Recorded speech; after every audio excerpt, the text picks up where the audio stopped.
Hola, ¿qué tal? Muy buenos días para América, muy buenas tardes, noches ya para el continente europeo. Me llamo Raúl Encinas Rodríguez y por unas fallas técnicas, quizá también de Facebook, que nos tiene muy vigilados porque mantiene nuestras cuentas bloqueadas. Pero aquí estamos en México en Acción Sonora en el segundo día del Foro Humanidad 2020. El día de hoy, este 19 de septiembre, queremos iniciar el programa cruzando el Atlántico, este océano que nos trajo el Evangelio, este océano que nos trajo por medio de Cristóbal Colón y Hernán Cortés, el Evangelio. Aquí también en este día vamos a hablar acerca de esa nueva esperanza que tenemos los que estamos en la lucha a favor de la vida, la familia y las libertades. Precisamente este foro es Vida, Familia y Libertades. Y desde España nos acompaña el escritor, maestro universitario, don Alberto Bárcena Pérez. Él gran conocedor acerca de este tema, de esta agenda de la ONU. Muy buenas tardes, don Alberto. Buenas tardes, don Raúl. Estamos, don Alberto, aquí en el continente americano y específicamente también el occidente, por supuesto, en Europa, recibiendo un embate de un organismo que el año pasado recibió 3,000 millones de dólares en presupuesto. Es una cantidad considerable. Ese organismo es la ONU y que posee el mayor número de integrantes o de países, quizá en su gran mayoría, en el mundo entero. ¿Qué es la ONU, don Alberto? Es un organismo que nace en principio con una buena finalidad. Se supone que se fundó para preservar la paz al terminar la Segunda Guerra Mundial. Retoma la antorcha de la Sociedad de Naciones, pero realmente desde hace ya mucho tiempo en lo que se ha convertido es un organismo que trata de implementar los llamados nuevos derechos. No digo yo que no tenga aspectos positivos ni que nunca haya hecho nada bueno, pero aquí el peligro está en que trigo y cizaña están mezclados. La cizaña es muy grande, la que hay dentro, es muy fuerte, y aunque se vistan de lo que quieran y promuevan políticas de pacificación o lo que se quiera buscar a favor de ellos, esta sociedad realmente también ha sido la artífice principal del cambio ideológico y de todas las políticas antinatalistas que se han ido implementando en el mundo entero. En el occidental también han contado con el apoyo de partidos políticos que compartían el ideario, y en el tercer mundo ocurre muchas veces que la presión económica es tan grande que aunque no tengan potestad para introducir esa legislación en estas naciones, finalmente las asfixian de forma que ellas mismas acaban implementándolo porque los condicionantes son muy fuertes, ¿no? Así que ese cambio ideológico ha sido a nivel mundial, aunque siempre el lenguaje está muy bien estudiado y lo presentan el proyecto como algo muy bueno para todos, ¿no? No hay más que ver los títulos o con qué denominación rotulaban aquellas cumbres ya en los años 90, Población y Desarrollo del año 94, o el que se dedicó a la mujer en el año siguiente en Pekín. Parece que se van a ocupar de eso, del desarrollo, de la población, de las discriminaciones de la mujer. Realmente cuando se estudia lo que allí se habló, lo que se debatió, vemos que no estaban hablando precisamente de eso. Algún aspecto positivo hay, pero yo voy aquí a lo esencial. Y desde luego lo que buscaban aquellas cumbres, y han seguido luego desarrollando, era acabar con el concepto de familia, presentando como otros modelos alternativos, y lo dicen expresamente. Y desde luego que el descenso de la natalidad fuera un hecho notorio y urgente. Eso por un lado. Por otro lado, claro, han utilizado como arma importante a la hora de llevar a cabo el cambio la ideología de género, también lo dicen, y bueno, han utilizado todos esos medios de los que usted hablaba ahora, que son muchos, ¿no? Ya en el borrador de la Cumbre del Cairo hablan de instar a los gobiernos a que introduzcan esta ideología en las series de radio y televisión o en las adaptaciones del teatro clásico. Así que todo eso que nos bombardea no es casual. Es un designio muy claro que está muy financiado desde Naciones Unidas, por ejemplo, ¿no? ¿Cuál es el objetivo final? Pues lo que acabo de decir. Un desplome de la natalidad que ya en buena parte han logrado y luego un cambio ideológico, incluso un cambio espiritual.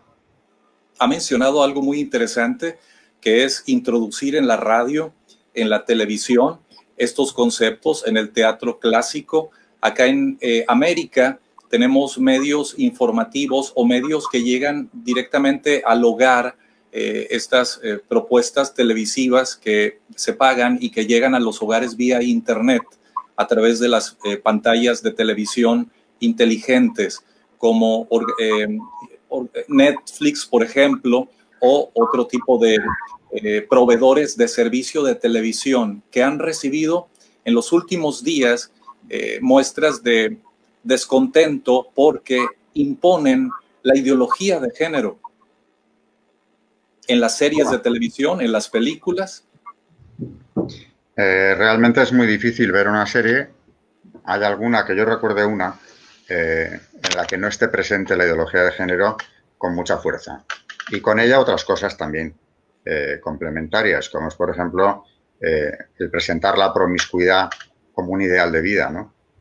Es decir, las relaciones entre hombre-mujer o entre personas del mismo sexo, da igual, como algo que puede ser pasajero, abierto lo llaman, que sea una constante. De manera que mis alumnos, por ejemplo, la gente joven que ha nacido ya rodeada de esto, porque además ni horario infantil, que antes se hablaba de él, ni nada para el estilo. La serie que usted quiera ver, esto es omnipresente. Entonces, ¿con eso qué están buscando? No es casual, ni es una deriva improvisada, natural del pensamiento occidental. Ha sido algo orquestado perfectamente e implementado con mucho dinero detrás. Lo dice cuando cumple 70 años la Declaración Universal de los Derechos Humanos. El Papa Francisco comentaba que a 70 años de esta declaración hay esa multiplicidad de derechos, decía lo que ahorita nos comentaba, que son estos nuevos derechos que se están contraponiendo, don Alberto, a los derechos ya existentes. Por ejemplo, el derecho a la vida, y nos hablan de derechos sexuales y reproductivos, que no es otra cosa más que aborto, como si fuera un derecho. Efectivamente, los nuevos derechos os han ido reforzando, ampliando constantemente y siempre de una forma progresiva. Cada vez son más chocantes y más contrarios a la moral tradicional cristiana, a la moral cristiana, en definitiva, la de todos los tiempos, ¿no? Yo diría que a la moral de casi todos los pueblos civilizados, pero en realidad, en lo que a nosotros nos puede afectar más, ¿no? En las culturas de origen cristiano, católico concretamente, nos encontramos con un ataque violento que viene por la vía del entretenimiento, de la política, de la cultura incluso muchas veces, contra los principios que tenemos que profesamos y tenemos que defender. Claro que sí, hay unos nuevos derechos que cuando se investiga qué es lo que son, hablan de derechos sexuales y reproductivos, pues son verdaderamente todo un montaje para ver de qué manera la reproducción se desploma. En estas cumbres de las que hablaba se presenta ya la maternidad como un problema de la mujer y la familia como un problema de la mujer. En vez de darle ese derecho que tiene cualquier mujer a desarrollar una vocación de madre, de eso no se habla. En todo caso, si aparece el concepto de maternidad, como digo, es un lastre. Una directiva de uno de estos organismos, Caroline Hanna, al frente de la División para el Avance de la Mujer, acuñó por aquella época el término de trabajo reproductivo o impuesto reproductivo. Así que el pleno desarrollo de la mujer consiste en un desarrollo profesional, digamos. Pero desde luego el aspecto familiar se descarta. Es una traba que tienen las personas.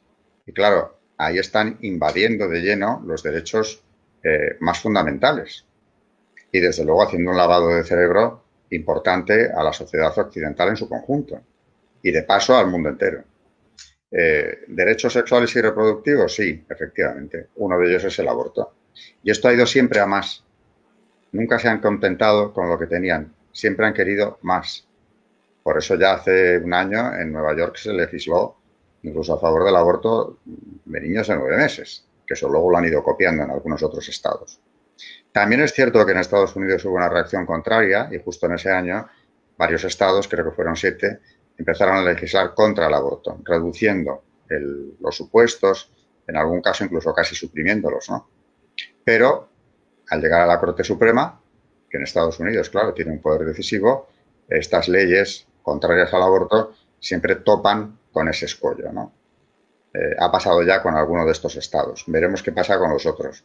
En cambio, lo de Nueva York nadie lo ha denunciado. Ahí está establecido. Y que me explique alguien qué diferencia hay entre un aborto de un niño de 9 meses de gestación o un parto. Pues simplemente se convierte en asesinato lo que tenía que haber sido el parto de un niño que podía haber sido viable, o que lo era. Se contempla para ciertos supuestos, pero ya es grave, gravísimo, como poco eugenésico. Hay otros motivos, no solo las malformaciones, que se pueda contemplar que un niño de 9 meses sea eliminado. En realidad es un asesinato desde que hay niño, que es desde que se produce la fecundación, desde que tenemos ya las primeras células del niño, ¿no? Ahí ya hay vida. Poco a poco se nos ha ido socializando que no pasa nada, que no es ser humano incluso. Hay algunas voces que dicen no es ser humano hasta antes de las 12 semanas, que no es ser humano hasta el 9º mes, que no es ser humano hasta que es registrado en las actas de nacimiento. Y en Nueva York, que se ha autorizado esta práctica hasta el 9º mes, el obispo de Nueva York, que fue una de las voces que se alzó en contra, pero también es Estados Unidos de Norteamérica el que se ha lanzado en contra de estos términos con esta administración del presidente Donald Trump, que en la cumbre pasada de Nairobi, en África, señaló que no se debería de incluir el término derechos sexuales y reproductivos porque es aborto. Y eso es lo que encubre. Realmente. Claro, ahí es donde tiene un punto de fricción, aunque no suelen utilizarlo, sino otros argumentos en contra de él, porque claro, yo no recuerdo ningún presidente americano que haya estado a favor de la vida de una manera tan clara. Y eso hoy en día, en la defensa de la vida, es la gran línea divisoria. Lo repito una y mil veces. Es la gran línea divisoria entre un bando y el otro. Es decir, nos está diciendo ahorita que Donald Trump es uno de los presidentes que está a favor de la vida humana. Lo ha manifestado siempre que ha tenido ocasión, ha participado en la Marcha por la Vida incluso, la ha apoyado, todas sus declaraciones van en esa dirección. Incluso en su administración vemos políticos pro vida. Eso es muy difícil ya, desde luego en el Partido Demócrata, no sé si habrá alguno. Impensable. Pero no me lo imagino, no lo sé, tampoco lo conozco en profundidad. Pero claramente la lucha ahora mismo, el combate, es un combate espiritual. Y esto me recuerda las palabras de León XIII, ¿no?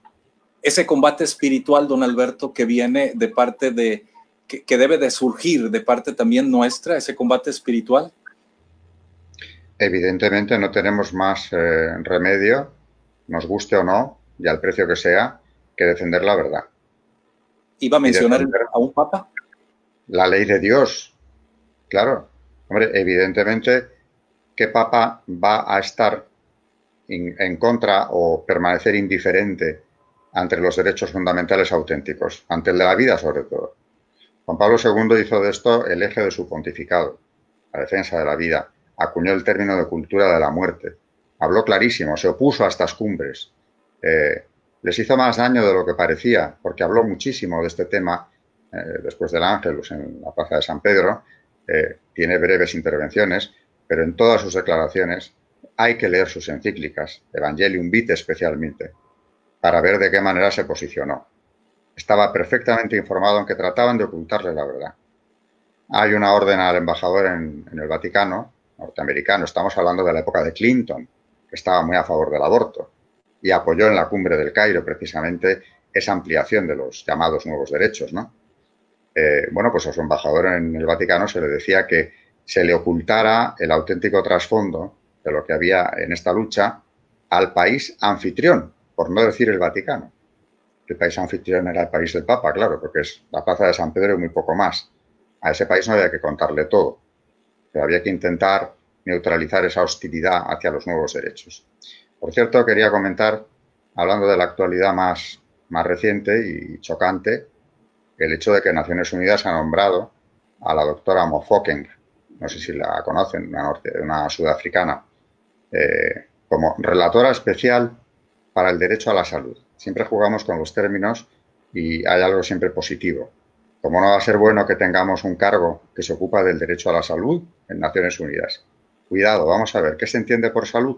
Lo de siempre, la salud reproductiva, por ejemplo. Ahora ya lo hemos llevado incluso también al campo de la sexualidad no reproductiva, evidentemente. Y esta señora escribió hace un año un artículo, 2019, en Timbuk, del que habla. El artículo se titula, creo recordar, ¿por qué considero digno el trabajo sexual? Y en él propone a las jóvenes adolescentes como salida profesional, una más, podría ser la prostitución, porque es un servicio social, llena un vacío para muchas personas, no tiene nada de indigno. Y es más, hay una frase de ese artículo, recuerdo que estamos hablando de un cargo de Naciones Unidas recién nombrado, ¿no? Sí, en el esta que dice, mujer, ¿cómo se llama, don Alberto? Mofokeng. ¿Que es africana? Es sudafricana. Sudafricana. Ella, bueno, blasona de haber trabajado a favor del aborto durante una década. A favor del aborto me imagino que será que los ha practicado, o por lo menos defendido su práctica. En ese artículo, para que veamos cuál es su pensamiento, dice: algunas personas pueden tener fantasías y preferencias pervertidas que pueden cumplir con los servicios de una trabajadora sexual. Esto lo dice a favor, precisamente, de esa dignidad del trabajo sexual que ella defiende. Bueno, pues si incluimos las tendencias pervertidas, es una palabra que utiliza ella en el artículo, si las consideramos como también un derecho de la persona, ahí entraría, por ejemplo, la pedofilia. ¿Por qué no? Si ya entramos en ese terreno, entonces vamos a ver cuáles son los límites que tienen. Claramente, en el tema moral, no hay límites, es lo que yo quiera. Y por supuesto Dios no está presente, al contrario, vamos contra la ley de Dios de una manera ya abierta. Aquí ya no es defender los tópicos habituales de la salud de la mujer, el aborto seguro, para que no mueran en el aborto, etcétera, etcétera. No, aquí ya abiertamente esta señora está hablando de tendencias pervertidas y de que ¿por qué una joven no se va a plantear la prostitución como si se plantea cualquier otra carrera o actividad profesional, si es igualmente digna? Si hemos llegado hasta esto, y la gente no se entera, porque realmente esto la prensa no lo trata demasiado. El mal actúa siempre de una forma sigilosa. Y desde luego, en aquellas cumbres a las que ya me he referido, se guardaba en prensa un silencio absoluto sobre el debate. Se hablaba de los aspectos folclóricos. En la de Pekín, concretamente, fue así. Y claro, la delegación de la Santa Sede veía que aquello no salía en prensa, lo que se estaba hablando, ¿no? Que era la reforma de la familia, la existencia de familias alternativas, por llamarlas de algún modo, etcétera. Y ante esto decidieron dar a conocer los puntos principales del debate al que ellos asistían. Y simplemente lo dieron a conocer. Todavía en el 95 hubo reacciones, ahora ya sería más difícil que las hubiera, porque han ido muy deprisa en el cambio ideológico. Pero hay otro dato, hablando de nombres propios, que también es interesante. Y es que en la cumbre del Cairo, el secretario de esa cumbre era el doctor Fred Say, representante de Ghana, y a su vez, presidente de Planned Parenthood. Presidente en su nación de Planned Parenthood. La abortista más grande del mundo, aquella que Donald Trump le ha impedido recibir dinero, recurso público de los contribuyentes para continuar con su práctica de aborto, era el presidente de la cumbre del Cairo, aquella que trajo los derechos sexuales y reproductivos en la agenda de la ONU. Eso es un escándalo.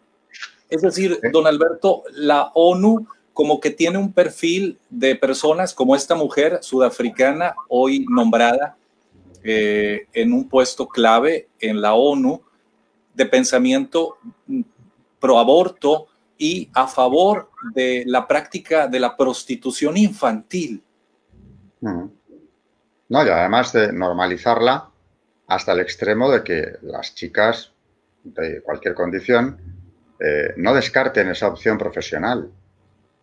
O sea, presentarlo como un servicio social donde personas que no tienen acceso a cumplir esas fantasías o tendencias depravadas, pervertidas, dice ella textualmente, puedan realizarlo sin ningún problema. Luego habla también de la afectividad que se recibe en la prostitución, en fin, vacíos que puede tener la persona y que estas trabajadoras del sexo resuelven.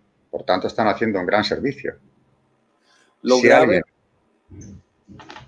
Alberto, es que estas políticas públicas se plantean en los estándares de educación sexual que vemos en los folletos que la ONU y que la OMS están distribuyendo en nuestros países. Claro. Y además ya tienen el campo, está muy preparado, muy trillado durante décadas, ¿no? Aquello que en el Cairo y Pekín se presentaba como algo que había que desarrollar, se desarrolló. Y por eso, como digo, hemos vivido en un ambiente de normalización constante de estas tendencias, donde ya incluso la pederastia, que nadie se atrevía a defender hace unos años, aunque, ojo, todo esto de lo que estamos hablando hoy, aquí, tiene un precedente clarísimo, que es la revolución sexual de los años 60. El Mayo francés del 68 es como un momento cumbre. Pero aquellos profesores universitarios, como Marcuse, por ejemplo, en California, o como Habermas, en Europa, estaban ya sembrando precisamente la semilla de este cambio, de esta revolución sexual, presentando la sexualidad como lo único que realiza el ser humano y hablando del hombre colonizado por la familia y las demás instituciones. Así que colonizado en un aspecto negativo. Absolutamente, claro. Así ellos lo detallan, y es necesario entonces liberarse de cualquier traba sexual, y es únicamente esa la agenda, la sexualidad. Quizá no se les habla de otras cuestiones, pero sí un marcado señalamiento en cuanto a una sexualidad libre. Lo grave, don Alberto, es que la ONU en su agenda nos los está planteando que sea desde bebés, desde el kinder, desde preescolar, desde los 0 años. Hay un documento que se llama Estándares para la Educación Sexual Europea del año 2010, en el cual se dice desde los 0 años. Sí, claro. Pretenden entrar en las escuelas, tener además, siempre hablan de expertos. Los expertos en el entramado onusiano son un aspecto fundamental de la cuestión. ONGs, fundaciones y expertos. Expertos que nombran las agencias de Naciones Unidas exclusivamente por una cuestión: el sesgo ideológico del experto en cuestión, que siempre, casualmente, entre comillas la palabra, es partidario de esta visión de la persona y de su sexualidad, ¿no? Ese entramado va imponiendo esta agenda de manera nada democrática, porque evidentemente, sobre todo hace unos años, la resistencia que hubieran encontrado en los parlamentos de cualquier democracia del continente que queramos, hubieran sido resistencias fuertes. Y sin embargo, de una manera mucho más solapada, a través de las agencias de Naciones Unidas, a través de las ayudas económicas condicionadas a esas agendas, a través de estas ONGs que se atribuyen una representatividad que no tienen, ¿a quién representan realmente? Esos mismos expertos que nombran las agencias suyas, ¿a quién representan? A una sola ideología. No se admite otra cosa. Y esa es la labor que están haciendo, lo mismo que a otra escala la Unión Europea. No se crea que es muy distinto el papel que juega. Claro que no es de una forma tan agresiva ni tan descarada. Es una cosa, digamos, de bajo perfil. Pero en definitiva, en los grandes temas como es la vida, la Unión Europea no está muy alejada de esto, ¿eh? Hombre, todavía aquí en Europa nadie ha salido a decir que la prostitución es una buenísima opción, vamos, normal, cualquiera, como cualquier otra, ¿no? Por ejemplo, las declaraciones de la señora Mozoken, yo en Europa no las he oído, pero cosas parecidas sí. Y me acuerdo de la pedofilia porque, hablando del Mayo francés, precisamente Daniel Cohn-Bendit, Daniel Rojo se le llamaba en su época, que luego se aburguesó, entre comillas. Llegó a Como ser, todos los de izquierda. tuvo un cargo en el Ayuntamiento de Frankfurt, es eurodiputado posteriormente por el Grupo de los Verdes. En fin, aquel Daniel Cohn-Bendit, en su día, claro que defendía la pedofilia. Luego salió dando explicaciones unos años más tarde, diciendo que lo decía por provocar el debate, por hablar de libertades sexuales, pero claro, lo que queda escrito ahí queda. Y ahí está. Y efectivamente, él lo defendió. Luego se retiraron, hubo un repliegue en ese tema, porque claro, es un tema demasiado sensible, demasiado fuerte, como para defenderlo abiertamente. Y yo creo que hasta el nombramiento de el reciente nombramiento de esta señora, no recuerdo ningún otro representante o alto cargo de las Naciones Unidas que haya hablado de una forma tan clara al respecto. Pero cuidado, cuando ya hemos normalizado el aborto, porque todo esto viene detrás, si ya hemos pasado por el aro de aceptar que la vida humana no tiene valor, ahora estamos con la eutanasia en España, por cierto, como en tantos países europeos, donde va tomando una velocidad verdaderamente preocupante, si la vida no tiene valor, dígame sobre qué plataforma podemos levantar una declaración de derechos. ¿A qué puedo yo reclamar tener derecho si no tengo derecho a vivir, según en qué circunstancias? Y todos estos nuevos derechos parten de uno que es el eje, el llamado derecho a elegir. Suena bien, porque parece que te van con ese derecho te hacen libre por completo, ¿no? Pero es que ese derecho a elegir incluye el elegir vida o muerte. Dejar nacer a tu hijo o no dejarle. Por ejemplo, dejar vivir al enfermo o no permitírselo. En Holanda, por ejemplo, ya la eutanasia se practica incluso con enfermedades mentales. Donde, claro, la declaración que haya hecho el paciente, según en qué estado estuviera en el momento de hacerla, es totalmente inválida. Bueno, pues se practica. Los protocolos que ya se están Síndrome de Down. Bueno, ese, por ejemplo, algunas comunidades autónomas españolas se glorían de no tener ningún síndrome de Down. Pero es porque los matan antes de nacer. Claro. Y que eso sea considerado como un motivo suficiente, vamos a ver, es que la propia legalidad se la han saltado ya abiertamente. Claro que Zapatero amplió la ley del aborto, incluyendo a las menores, para que pudieran abortar sin el conocimiento o permiso de sus padres. Seguían siendo menores de edad a todos los efectos. A eso se le llama la democratización de la familia, que el papá no necesariamente o la mamá tenga que estar educando o al pendiente de sus hijos, sino que es el Estado el que garantiza o el garante de los menores de edad. Bueno, ya nos lo ha dicho la ministra de Educación, aquí en España, ¿no? Hace unos Isabel meses. Solá. Los hijos no pertenecen a los padres. La frase es preocupante, porque claro que no, yo siempre lo he repetido ya varias veces. No pertenecen a nadie porque son de Dios, y no son cosas, sino personas.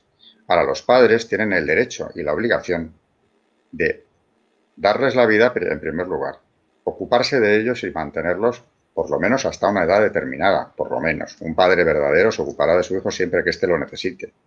Pero tiene también el derecho y la obligación de formarle, y de formarle en sus principios. De manera que no pertenecen a los padres porque no son objetos, señora. Pero es que menos aún, en el caso de pertenecer a alguien, pertenecerían al Estado.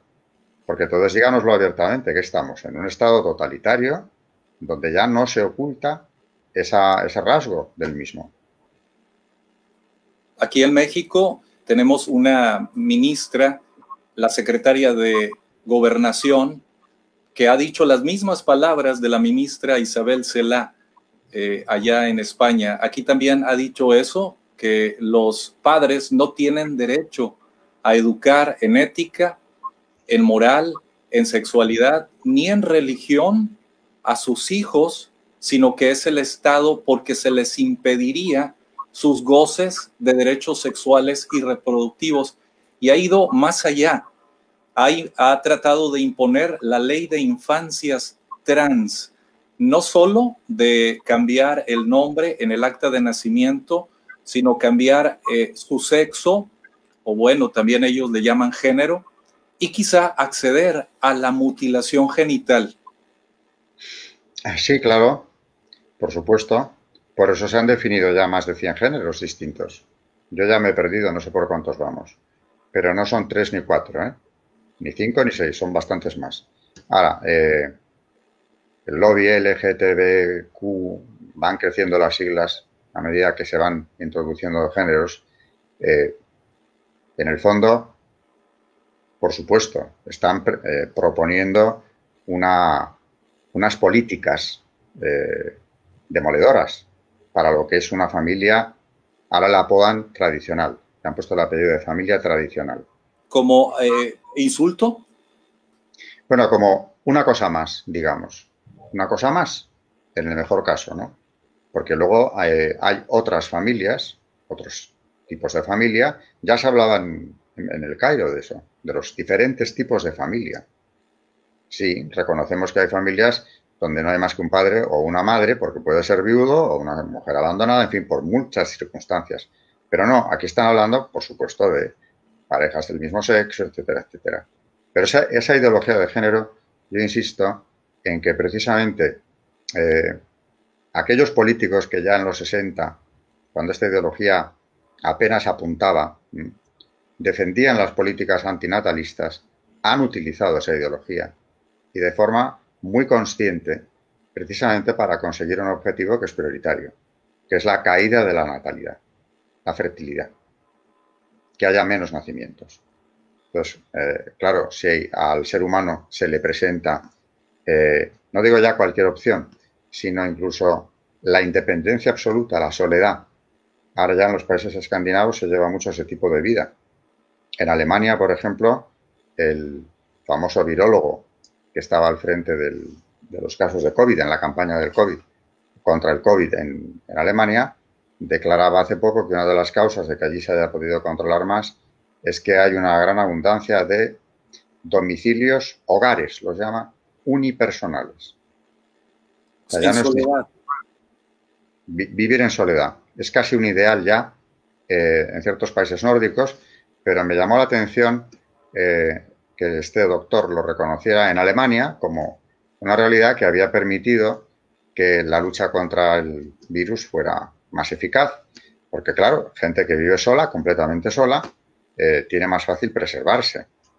Y en cambio hablaba de que un problema en otros países había sido el hecho de familias. No decía numerosas, porque ya esas son muy pocas, pero sí decía familias multigeneracionales.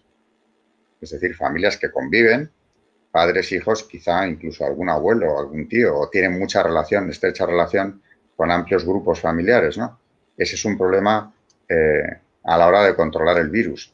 La verdad es que esto lo ha dicho con total asepsia, pero yo me quedo con el dato de los hogares unipersonales, porque eso es terriblemente duro. El ser humano no está hecho para vivir en soledad.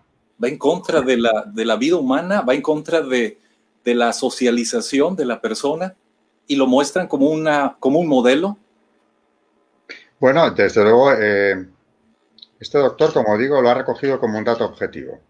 ¿Por qué en Alemania se ha conseguido combatir mejor? Relativamente, además. Pues bueno, mencionaba este dato, ¿no? Los hogares unipersonales. Y claro, es que el porcentaje de hogares unipersonales, y si subimos hacia el norte, igual o peor, ¿no?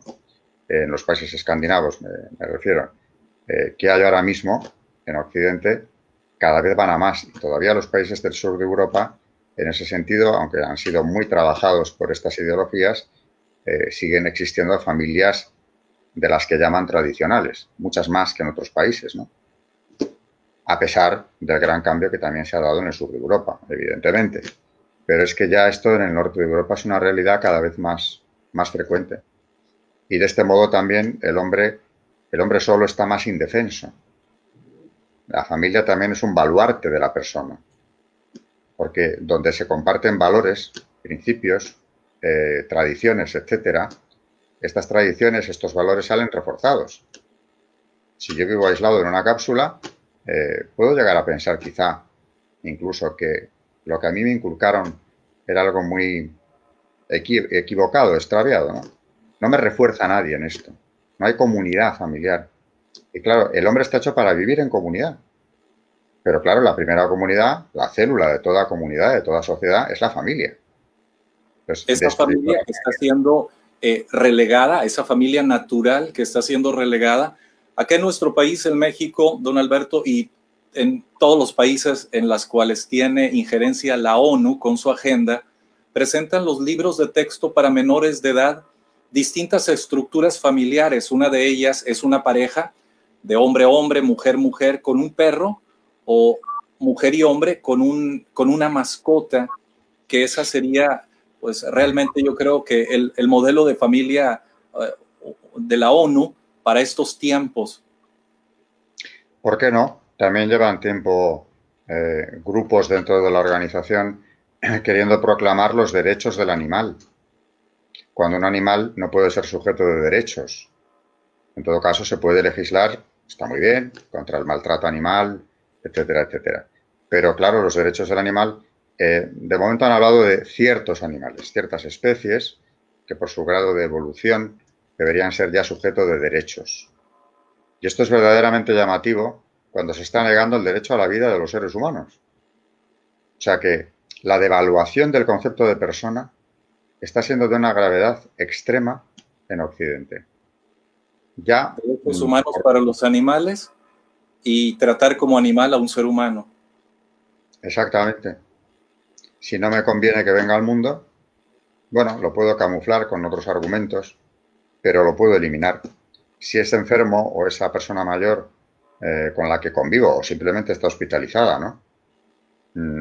Ya no queremos que siga ahí porque implica un coste, un desgaste, lo eliminamos también. O tienes enfermedad mental que está bien físicamente, vamos a eliminarlo. Sí, en mi universidad, el CEU, hace un par de años hubo unas jornadas para hablar de estos temas, de la vida, el derecho a la vida.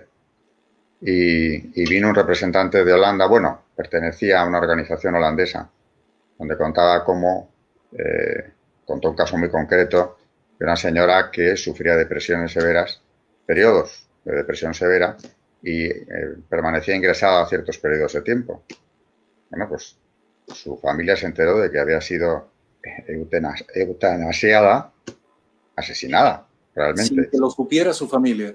Sí, antes de que ellos lo supieran, precisamente ese día habían quedado en verla para salir a cenar con un grupo de amigos, concretamente, y cuál será su sorpresa cuando llegaron y vieron que ya no estaba viva. Y en la clínica ¿El Estado tomó esa responsabilidad de quitarle la vida sin avisar a familiares?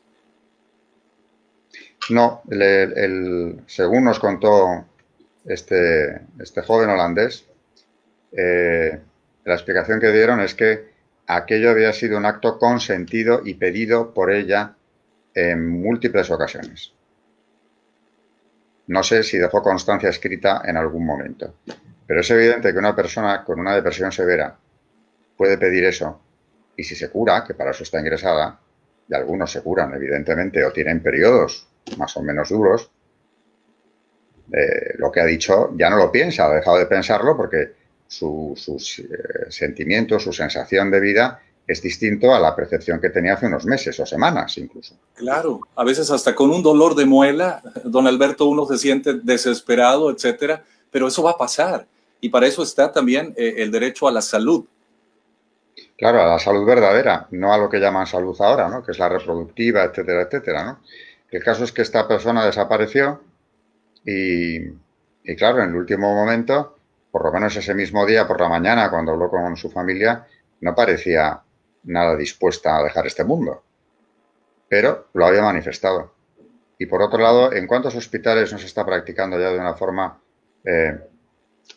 protocolaria la eliminación de personas, de ciertos enfermos, sobre todo terminales o graves, simplemente, siempre bajo el encubrimiento de que no tienen solución, pero claro, realmente en vez de luchar o investigar más a fondo para implementar los cuidados paliativos, que es lo que verdaderamente habría que hacer, hay veces en que no se controla realmente el caso demasiado. Es el equipo médico muchas veces, sanitario, el que decide que ya ha llegado la hora de esta persona. Y claro, ¿en dónde ponemos el límite? Porque lo de la sedación definitiva, que de hecho en determinados casos se hace y se presenta como una especie de tratamiento de doble efecto, ¿no? La intención no es matar a la persona, es sedarle si tiene unos dolores fuertísimos. Pero es que eso se está aplicando de una forma un tanto indiscriminada. Es decir, que de una manera secreta, solapada, al irse estableciendo esta mentalidad antivida, digamos, disponen de vidas humanas con toda naturalidad. Pero yo lo que quería dejar ya para ir terminando es una cosa bien clara. Es que el día en que el aborto se fue estableciendo, no fue en un día, claro, tardó años, en prácticamente todos los países europeos, desde luego, y en los americanos, en Estados Unidos, bueno, fue por delante la Unión Soviética, precursora absoluta en ese dato, pero mucho antes, ya en los años 20, lo reguló. Pero el día en que esto se convirtió en algo normal, y también vuelvo a entrecomillar la palabra, ahí ganaron todas las batallas con una sola. Porque insisto en ese dato, si la vida no se defiende, ¿qué vamos a defender? ¿A qué puedo yo tener derecho? O sea, ¿cómo pueden proclamar el derecho a la sexualidad? Que muy bien, dentro de unos límites, diríamos, desde luego desde mi perspectiva, ¿no? La sexualidad humana tampoco es la panacea universal ni algo que se deba trivializar, porque además precisamente eso es destructivo para la persona. Tampoco estamos hechos para eso, para la promiscuidad como norma de vida. Eso es la revolución de los 60 llevada a la práctica. Pero aparte de esa sexualidad, ahora me dicen eso, yo tengo derecho a todo, como la señora Mofoken, y las jóvenes tienen derecho a prostituirse y ser consideradas trabajadoras dignas, porque vienen a paliar esos pensamientos pervertidos que tiene el ser humano. Claro, solucionan ese problema que tienen algunas personas. O sea que eso sí es un derecho y sin embargo el derecho a vivir se cuestiona. Bueno, se combate, son millones de niños los que ya en España es mejor no entrar en cálculos porque además las cifras verdaderas creo que no vamos a saberlas nunca, definitivamente. El año pasado se comentaba que a nivel global eran 45 millones de personas matadas a través del aborto libre, seguro y gratuito. Estamos hablando con Alberto Bárcena, el licenciado, es abogado, escritor, maestro universitario, una de las personas que más conoce acerca de esta agenda destructiva de la ONU. No significa que quizá todo lo que hace la ONU sea incorrecto, pero sí tiene esta agenda que va en contra de los verdaderos derechos humanos universales. Don Alberto, en breve, así, la agenda de la ONU en sí es ir contra la vida, contra la familia, contra la niñez. Sí, claramente. Como he comentado ya a lo largo de la entrevista, ya en los 90 hablaban con toda claridad de estos temas. Claro que en las cumbres, que insisto, en prensa esto no sale. Es lo que denunció la Santa Sede precisamente en el 95, ¿no? Pero eso estaba ya en su agenda. En lo oscurito están. Forma parte importante de la agenda, ¿no? El gran problema de la humanidad es precisamente eso, la reproducción, parece ser, según ellos. Agradecemos a don Alberto Bárcena Pérez. Entregamos un reconocimiento virtual, se lo haremos llegar virtualmente, don Alberto, por su participación en el segundo Foro Humanidad 2020. Le agradecemos la oportunidad, sabemos que tiene una agenda muy saturada. Gracias por permitirnos tener esta charla, esta plática con usted. Muchísimas gracias don Alberto. Gracias y ánimo. Gracias. Gracias a todos ustedes. Compartan lo más posible el programa. Estamos en el foro Humanidad 2020. Vamos a tenerlo disponible también en el canal de YouTube Ideología del Caos. Se queda grabado en esta página México en Acción Sonora. Ha sido retransmitido en Colonización Ideológica, en Ideología del Caos, en Políticamente Incorrecto, que también son páginas de Facebook. Muchísimas gracias. Nos vemos en una hora con la siguiente entrevista. Nos estará acompañando el padre Julio Fáez, él es argentino, con una charla más en Foro Humanidad 2020. Gracias.